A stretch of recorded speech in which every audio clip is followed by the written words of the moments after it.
Hello दोस्तों, आप सभी का हमारे चैनल खबर मंथन में स्वागत है। चलिए दोस्तों, झारखंड के दिन भर की 10 सबसे महत्वपूर्ण खबर पर हम नज़र डालते हैं। रांची में फिर से मिले 9 नए संक्रमित।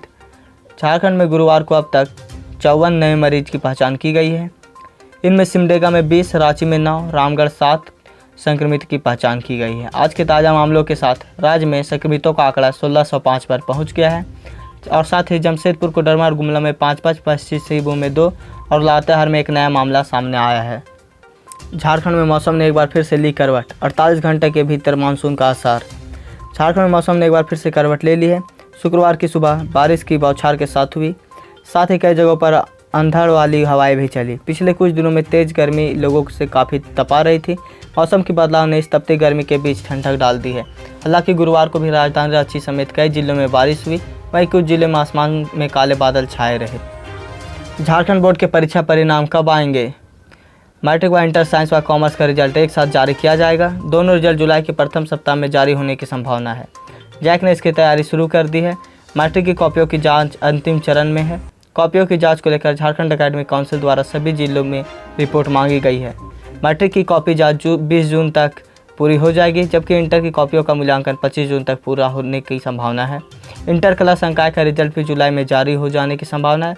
कला संकाय का रिजल्ट 25 जुलाई तक जारी किया जा सकता है। आर्ट्स संकाय में कुल 1,29,263 परीक्षार्थी हैं। झारखंड में जाने कब से शुरू होगी स्कूलों में पढ़ाई, क्या होगा नियम? लॉकडाउन के बाद राज्य में पहली बार 12वीं तक की सरकारी स्कूल एक साथ नहीं खुलेंगे। स्कूलों को 4 चरण में खोला जाएगा। हाई और +2 स्कूल जहां जुलाई में खुल सकेंगे, वहीं पहली से 8वीं कक्षा अगस्त से शुरू होगी। इसके साथ ही बड़े स्कूलों में 2 शिफ्ट में पढ़ाई शुरू की जाएगी और हर कक्षा के शुरू होने और छुट्टी होने का अलग समय होगा। स्कूली शिक्षा व साक्षरता विभाग इसकी तैयारी कर रहा है। केंद्र सरकार से स्कूल खोलने की गाइडलाइन आने के बाद इसे लागू किया जा सकता है। अगले साल मैट्रिक और इंटरमीडिएट की परीक्षा को देखते हुए सबसे पहले इन कक्षाओं की पढ़ाई शुरू होगी। झारखंड सहित देश के कुछ और राज्यों में फिर से लागू हो सकता है लॉकडाउन। देश में जिस रफ्तार से संक्रमित के मामले बढ़ते जा रहे हैं, उसे देखते हुए झारखंड सहित कुछ राज्य में अनलॉक 1 के तहत दी गई ढील खत्म करने या कम करने की तैयारी चल रही है। चीनी वायरस कम्युनिटी ट्रांसमिशन की आशंका को देखते हुए कुछ राज्य तो मिजोरम की तरह पूर्ण रूप से लॉकडाउन के पक्ष में हैं। इस सप्ताह के आखिरी दिनों और सार्वजनिक अवकाश वाले दिनों में सख्ती रहेगी। इन दिनों में बाहर निकलने के लिए ऐप से ई पास डाउनलोड करना होगा। क्या झारखंड में पूर्ण रूप से लॉकडाउन लगना चाहिए या नहीं? आप अपना राय कमेंट में ज़रूर बताएं। दुमका से मजदूरों को लेह लद्दाख ले जाने वाली स्पेशल ट्रेन रद्द। लॉकडाउन के दौरान जम्मू कश्मीर से लेह और लद्दाख से रेस्क्यू कर लाए गए मजदूरों को वापस ले जाने वाली ट्रेन रद्द हो गई है। बॉर्डर रोड संगठन BRO के अधीन काम करने वाले इन मजदूरों के वापस करने के लिए ये ट्रेन आज दुमका से जम्मू के उधमपुर के लिए रवाना होने वाली थी। मुख्यमंत्री हेमंत सोरेन इस ट्रेन को हरी झंडी दिखाकर रवाना करने वाले थे, लेकिन ऐन वक्त पे उनका दौरा रद्द होने के बाद जिले के DM ने ट्रेन कैंसिल किए जाने की सूचना दी। प्रवासी मजदूरों को ले जाने वाली श्रमिक एक्सप्रेस ट्रेन में सफ़र करने वाले मजदूरों को कोरोना संक्रमण से बचाने के लिए ट्रेन को सैनिटाइज भी किया गया था। PM किसान योजना के तहत फिर से आने वाला है पैसा, जानिए आपको मिलेगा या नहीं। चीनी वायरस के चलते लागू लॉकडाउन के बीच किसानों के लिए खुशखबरी है। किसानों के बैंक खाते में जल्दी प्रधानमंत्री किसान सम्मान निधि की अगली किस्त आने वाली है। इस स्कीम का पैसा सभी लाभार्थियों के बैंक खाते में ट्रांसफ़र किया जाएगा। प्रधानमंत्री किसान निधि योजना से कोई भी किसान जुड़ सकता है। ऐसे में अगर आप भी अभी तक नहीं जुड़ पाए हैं तो जल्दी करें। यह काम आप चाहे तो ऑनलाइन या अपने नज़दीकी अधिकारियों के माध्यम से भी कर सकते हैं। मोदी सरकार की इस स्कीम में किसानों को सालाना 6,000 रुपये दिया जाता है। यह पैसा साल के 3 बार किस्तों में दिया जाता है। इस प्रकार हर 4 महीने में 2,000 रुपये किसानों के बैंक खाते में भेज दिया जाता है। लॉकडाउन में श्रमिकों की सैलरी काटने पर मामले पर सुप्रीम कोर्ट का बड़ा फैसला।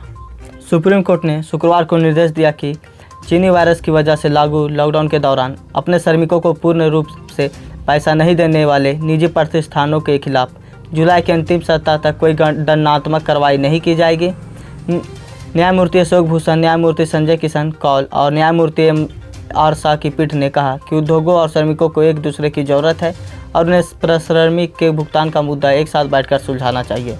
पीठ ने वीडियो कॉन्फ्रेंसिंग के माध्यम से निजी प्रतिष्ठानों की याचिका पर अपना आदेश सुनाते हुए राज्य सरकारों से कहा कि वे इस तरह के समाधान की प्रक्रिया की सुविधा मुहैया कराए और इस बारे में संबंधित श्रमयुक्त से अपनी रिपोर्ट पेश करें। झारखंड में प्रवासी मजदूरों को लाने का सिलसिला जारी है। जाने इन नियमों का किया गया है पालन। झारखंड में प्रवासी मजदूरों को लाने का सिलसिला लगातार जारी है। झारखंड देश का पहला प्रदेश है जहां सबसे पहले श्रमिक स्पेशल ट्रेन से प्रवासी मजदूरों को लाया गया। साथ ही झारखंड में हवाई जहाज़ से भी प्रवासी मजदूर को लाने का सिलसिला जारी है। आज गुजरात के साबरमती से श्रमिक special train Hatia Ranchi station पहुंची है। 1200 के करीब लोग इस ट्रेन से यात्री हटिया स्टेशन पहुंचे हैं। स्टेशन पर यात्रियों की सबसे पहले थर्मल स्क्रीनिंग की गई है। इसके बाद सभी लोगों को खाने पीने की सामग्री दी गई। सोशल डिस्टेंसिंग का पालन कराते हुए सभी को बसों में अपने गृह जिला भेज दिया गया। इस ट्रेन से सबसे अधिक गोड्डा और सिमडेगा के श्रमिक घर लौटे हैं। फिर महंगा हुआ पेट्रोल डीजल। रांची में अब इन कीमत पर बिकेगी पेट्रोल। पेट्रोलियम कंपनियों ने पेट्रोल और डीजल की कीमतों में फिर से वृद्धि कर दी है। इसके साथ ही आपकी जेब पर महंगाई की एक और मार पड़ी है। हालांकि पेट्रोल और डीजल की कीमतों पर लगातार छठे दिन आए शुक्रवार को भी इजाफा हुआ। इसके साथ ही रांची में पेट्रोल और कीमतों की 73 रुपये 77 पैसे प्रति रुपये लीटर है, तो डीजल की कीमत 69 रुपये 26 पैसे प्रति लीटर है। कंपनियों ने पेट्रोल की कीमत में 57 पैसे और डीजल की कीमतों में प्रति लीटर 59 पैसे की वृद्धि की है। सरकारी कंपनियों ने रविवार से ईंधन के दामों में रोजाना बदलाव की प्रक्रिया को दोबारा से शुरू किया है। तो दोस्तों, आज की ताज़ा खबर बस इतना ही। अगर आप हमारे चैनल में नए हैं तो हमारे चैनल को सब्सक्राइब करें और बेल आइकन दबा दें ताकि जब भी हम वीडियो डालें नोटिफिकेशन आप तक पहुंच जाए।